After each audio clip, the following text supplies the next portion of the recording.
అందరికీ నమస్తే. నేను మీ గోపి. వెల్కమ్ బ్యాక్ టు మనం టీవీ. ఈరోజు ఆంధ్రప్రదేశ్కి సెంట్రల్ గవర్నమెంట్ నుంచి ఒక వరాల జల్లునైతే మాత్రం నిర్మలా సీతారామన్ గారు బడ్జెట్ సమావేశంలో ప్రవేశపెట్టడం జరిగింది.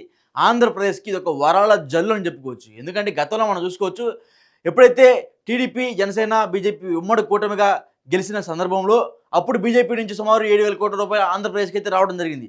దాని తర్వాత ఇది రెండోసారి రావడం జరుగుతుంది. సో అదే 30,436 కోట్ల రూపాయలు దేనికి వచ్చిందంటే పోలవరం. ఈ పోలవరం మన గత 3 దశాబ్దాల నుంచి ఈ పేరు వింటూనే ఉంటున్నాము. 3 దశాబ్దాల నుంచి కొంతమంది నాయకుల దగ్గర నుంచి, లేకపోతే సీనియర్ మోస్ట్ నాయకులు కూడా దీంట్లో ఇన్వాల్వ్ అయ్యి ఈ పనులు చేయలేకపోయారు. సో అలాంటి వాళ్ళు ఒకరైనా సరే రాజశేఖర రెడ్డి కూడా ఈ పోలవరం ప్రాజెక్టులో ఇన్వాల్వ్ అయ్యి ఆయన కూడా ఈ పోలవరం ప్రాజెక్ట్ని కంప్లీట్ చేయకుండా ఆయన కూడా కాలం గడిపేశారు. సో ఎనీవే, అదంతా ప్రీవియస్గా జరిగిన సంఘటనలు అవన్నీ మనం చెప్తున్నాం. కానీ ఈరోజు మాత్రం బడ్జెట్ సమావేశాల్లో సుమారు 30,000 కోట్ల రూపాయలు అంటే మామూలు విషయం కాదు. ఎందుకంటే గత ప్రభుత్వంలో వైఎస్ఆర్సీపీ అధికారంలో ఉన్న సమయంలో కనీసం సెంట్రల్ గవర్నమెంట్కి వెళ్ళి మోడీ అపాయింట్మెంట్ తెచ్చుకోవాలని సరే చాలా కష్టపడిపోయేవాళ్ళు. సెంట్రల్ గవర్నమెంట్కి వెళ్ళి ఢిల్లీ వెళ్ళి మోడీ అపాయింట్మెంట్, కనీసం అమిత్ షా అపాయింట్మెంట్ తీసుకున్నా సరే చాలా కష్టపడిపోయేవాళ్ళు. ఒక అపాయింట్మెంట్ కోసం సుమారు నెల రోజులు వెయిట్ చేసేవాళ్ళు. అలాంటిది ఈరోజు మాత్రం ఆంధ్రప్రదేశ్కి ఒక వరం అని చెప్పుకోవచ్చు. సుమారు 30,436 కోట్ల రూపాయలు ఆంధ్రప్రదేశ్కి వరం ఇచ్చారు సెంట్రల్ గవర్నమెంట్ నుంచి. అదేవిధంగా ఈరోజు నిర్మలా సీతారామన్ గారు ప్రవేశపెట్టిన సమావేశంలో ఈరోజు వచ్చిన ఫండ్ అయితే ఇది. సో చంద్రబాబు గారు ఇప్పుడు సెంట్రల్ గవర్నమెంట్లో ఒక కీలక పాత్ర అని చెప్పుకోవచ్చు. అదేవిధంగా పవన్ కళ్యాణ్ గారు కూడా. పవన్ కళ్యాణ్ గారు మోడీకి అత్యంత సన్నిహితుడు. అదేవిధంగా చంద్రబాబు గారు కూడా అత్యంత సన్నిహితుడు. ఎప్పుడు అపాయింట్మెంట్ కావాలన్నా సరే, ఎప్పుడు మీతో మాట్లాడాలన్నా సరే, ఎప్పుడు చర్చ రమ్మన్నా సరే వెంటనే అప్పుడు వస్తారు మోడీ గారు. సో అంత పవర్ ఉన్న నాయకులు వీళ్ళిద్దరు. సో మనం చూసుకోవచ్చు, ఈరోజు మాత్రం వరం అయితే ఆంధ్రప్రదేశ్కి రావడం జరిగింది. అసలు ఈ పోలవరం ఏంటి, ఎందుకు ఇన్ని రోజులు దీన్ని ల్యాక్ చేసుకుంటూ వచ్చారని దీన్ని మనం మాట్లాడుకుందాం. ఈ పోలవరం ప్రాజెక్ట్ వచ్చేసరికి 3 దశాబ్దాల క్రితం, అప్పట్లో 2 నదులు ఉన్నాయి మనకి. ఇప్పుడు కూడా అట్లానే ఉన్నాయి.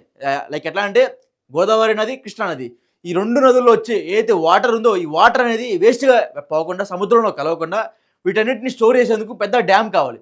అప్పట్లో బ్రిటిష్ కాలంలో ఒక డ్యామ్ ఏర్పాటు చేద్దామని ఒక ఇంజనీరు డ్యామ్ ప్రవేశపెట్టాం. కానీ ఆ గోదావరి ప్రాంతం మొత్తం తిరిగే క్రమంలో అక్కడున్న ధవళేశ్వరం బ్యారేజ్ దగ్గర నుంచి కొంచెం దగ్గరలో 30 కిలోమీటర్ సరౌండింగ్స్లో పోలవరం అనే ఒక ఊరిని ఎంచుకొని ఆ ఊరిలో ఇక్కడ డ్యామ్ కడితే ప్రజలందరికీ మన వాటర్ స్టోర్ చేసి ప్రజలందరికీ వాటర్ మనం సరఫరా చేయొచ్చు. సుమారు 50,000 ఎకరాలకి పోలవరం డ్యామ్ నుంచి మనం వాటర్ అందించవచ్చు. అప్పుడు ఇంజనీర్ లెక్కల ప్రకారం సుమారు 6,70,00,000 రూపాయలకి అయితే అప్పుడు అంచనాలు, సుమారు 30 ఏళ్ల క్రితం. అంటే ఆ బ్రిటిష్ గవర్నమెంట్ అయిపోయిన తర్వాత ఎప్పుడైతే మన రాజ్యాంగం వచ్చిందో అప్పట్లో అంచనా అది. సుమారు ఒక ఇంజనీర్ వేసిన ఒక అంచనా అప్పట్లో 6,70,00,000 రూపాయలు అంచనా వేశారు. అది మెరుగు వచ్చేసరికి దాన్ని ఎవరు పట్టించుకోవాలా. కొన్ని రోజులు మాత్రం ఎవరో ఏ రాజకీయ నాయకులు పట్టించుకోవాలా, ఏ స్వతంత్ర యోధులు పట్టించుకోవాలా. మరి తర్వాత వచ్చేసరికి కొన్నాళ్ళ క్రితం అప్పట్లో మరొక రెడ్డి కాంగ్రెస్ ఒకటి ఏర్పడింది. సో ఆ కాంగ్రెస్ వాళ్ళు కొంచెం ఏదో హడాడు చేశారు, అది కూడా అప్పుడు ఆగిపోయింది. తర్వాత రాజశేఖర రెడ్డి గారు 2004లో మరలా ఈ ప్రాజెక్ట్ని చేజెక్కించుకొని ఖచ్చితంగా మరలా నేను పోలవరం ప్రాజెక్ట్ పూర్తి చేసి మన తెలుగు ఆంధ్ర పౌరులకైతే మేము అందజేస్తామని అప్పట్లో రాజశేఖర రెడ్డి గారు సవాల్ అయితే విసరడం జరిగింది అసెంబ్లీ సాక్షి కూడా. సో ఆయన కూడా కొంచెం పనులు ముమ్మరం చేశారు. అప్పట్లో మరలా 30,000 కోట్ల సంథింగ్ అయితేని ఆ పనులు ముమ్మరం చేశారు. 3,000 కోట్ల బడ్జెట్ శాంక్షన్ చేసి పనులు జరిపించి కొన్ని రోజులు ఏమైందో తెలియదు, కానీ కొన్ని లిటిగేషన్స్ ఉన్నాయంట.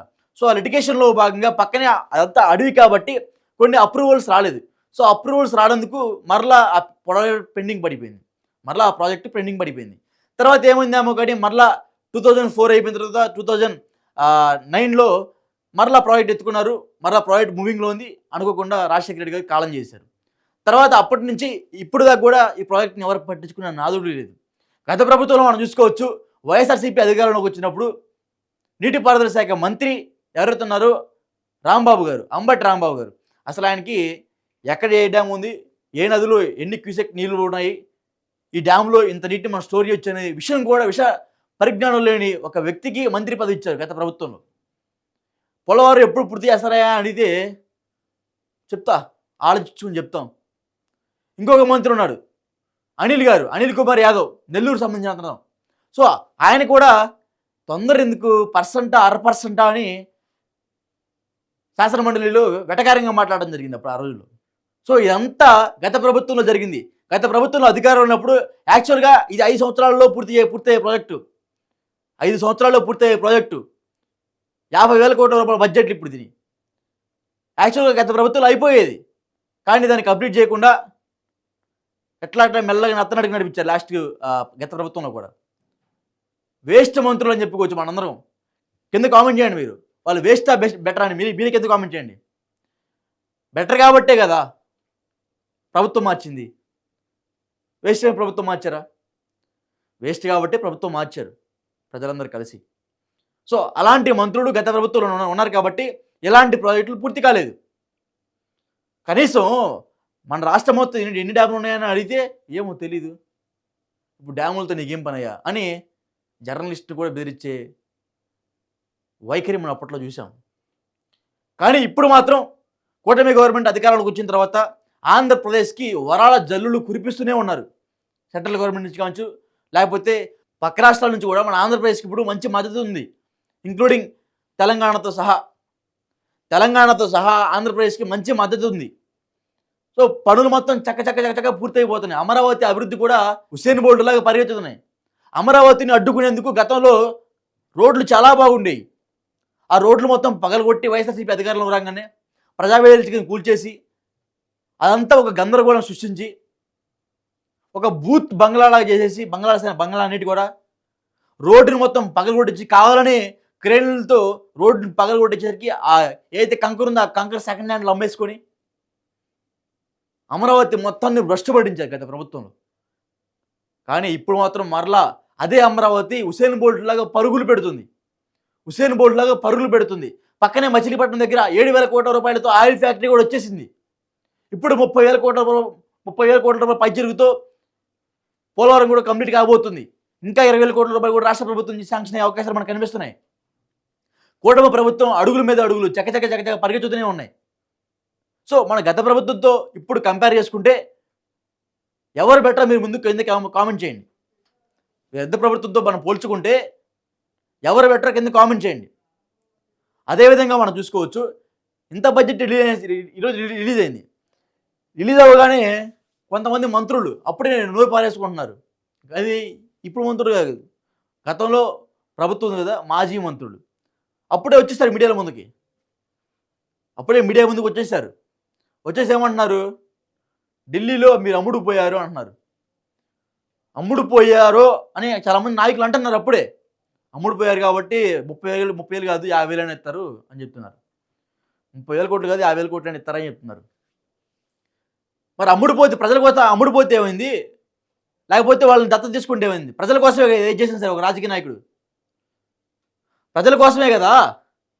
30,000 కోట్ల రూపాయలు గతంలో ఎప్పుడైనా వచ్చిందా అని సామాన్య ప్రజలు కూడా ఈ విధంగా వ్యతిరేక పార్టీ నాయకుల్ని, మాజీ మంత్రుల్ని, మాజీ ఎమ్మెల్యేలను కూడా సామాన్య ప్రజలు ప్రశ్నిస్తున్నారు. ఇది మనం హర్షించదగ్గ విషయం. ఖచ్చితంగా ఇది ఒక ప్రౌడ్ మూమెంట్ అని చెప్పుకోవచ్చు. ఎందుకంటే గతంలో ఎన్నడూ లేని విధంగా మొట్టమొదటిసారిగా ఆంధ్రప్రదేశ్కి ఇంత మొత్తం బడ్జెట్, అది కూడా ఏంది కేవలం పోలవరం ప్రాజెక్టుకే ఇంత పెద్ద మొత్తంలో బడ్జెట్ విడుదల చేసినందుకు ముందుగా మనందరం నిర్మలా సీతారామన్ గారికి, అదేవిధంగా ప్రధానమంత్రి మోడీ గారికి మన శుభాకాంక్షలు తెలియజేయాలి. 30,000 కోట్ల రూపాయలు ఆషామాషే కాదు.